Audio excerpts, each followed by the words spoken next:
കടലിൽ പല രഹസ്യങ്ങളും ഒളിഞ്ഞിരിക്കുന്നുണ്ട്. വിവിധ അപകടങ്ങളിൽ കടലിൽ വെച്ച് കാണാതായവരുടെ മൃതദേഹങ്ങൾ വരെ ചിലപ്പോഴൊക്കെ ലഭിക്കുന്നുണ്ട്. അതിൽ വർഷങ്ങൾ പഴക്കമുള്ള മൃതദേഹങ്ങൾ വരെ കിട്ടാൻ സാധ്യതയുമുണ്ട്. അങ്ങനെ ഒരു ഞെട്ടിപ്പിക്കുന്ന ഒരു സംഭവമാണിപ്പോൾ സോഷ്യൽ മീഡിയയിൽ വൈറലായിരിക്കുന്നത്. ചെറുവിമാനത്തിന്റെ അവശിഷ്ടങ്ങൾക്കുള്ളിൽ നിന്ന് കണ്ടെത്തിയത് ഒരു മൃതദേഹമെന്ന് റിപ്പോർട്ടുകൾ. നോർത്ത് സീ പ്രദേശത്തു നിന്ന് കണ്ടെത്തിയ വിമാനത്തിന്റെ അവശിഷ്ടങ്ങളിൽ നിന്നാണ് മൃതദേഹ ഭാഗങ്ങളും ലഭിച്ചിരിക്കുന്നത്. ഏതാണ്ട് ഒരു വർഷത്തിലേറെയായി കാണാതായ ജർമ്മൻ സ്വദേശിയായ പൈലറ്റിന്റേതാണ് മൃതദേഹമെന്ന് സംശയിക്കുന്നതായും വിവരങ്ങളുണ്ട്.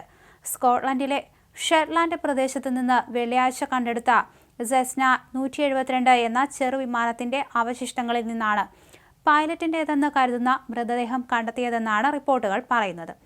ഷെറ്റ്ലാൻഡിനും നോർവേയ്ക്കും ഇടയിൽ വെച്ച് കഴിഞ്ഞ സെപ്റ്റംബറിൽ കാണാതായ വിമാനത്തിന്റെ ഭാഗങ്ങളാണ് ഇതെന്ന് എയർ ആക്സിഡന്റ്സ് ഇൻവെസ്റ്റിഗേഷൻ ബ്രാഞ്ച് പറഞ്ഞു.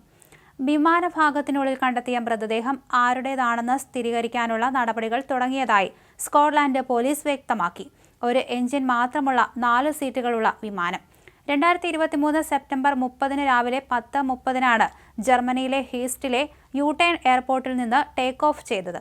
ജർമ്മൻ അന്വേഷകരുടെ റിപ്പോർട്ട് പ്രകാരം 62-കാരനായ പൈലറ്റ് ബെയ്റൂത്തിലുള്ള ബന്ധുക്കളെ സന്ദർശിക്കുന്നതിനായി തെക്ക് ഭാഗത്തേക്ക് യാത്ര ചെയ്യുകയായിരുന്നു. പക്ഷേ ടേക്ക് ഓഫിന് പിന്നാലെ ഇദ്ദേഹം വടക്ക് പടിഞ്ഞാറ് ദിശയിലേക്ക് നീങ്ങി. ഓട്ടോ പൈലറ്റുള്ള ഒരു വിമാനത്തിനായി അദ്ദേഹം അഭ്യർത്ഥന നടത്തിയിരുന്നതായും അപകട ദിവസം രാവിലെ ഭാര്യയോട് അവർ തീരുമാനിച്ച പോലെ ഇദ്ദേഹത്തിനോടൊപ്പം യാത്ര ചെയ്യാനാകില്ലെന്ന് പറഞ്ഞതായും റിപ്പോർട്ടുകളുണ്ട്. മനുഷ്യന്റെ മൃതദേഹം ഇതിൽ നിന്ന് കണ്ടെത്തിയതായി പോലീസ് അറിയിച്ചു. സംഭവത്തിൽ കൂടുതൽ അന്വേഷണം നടക്കുന്നതായി പോലീസ് അറിയിച്ചിട്ടുണ്ട്.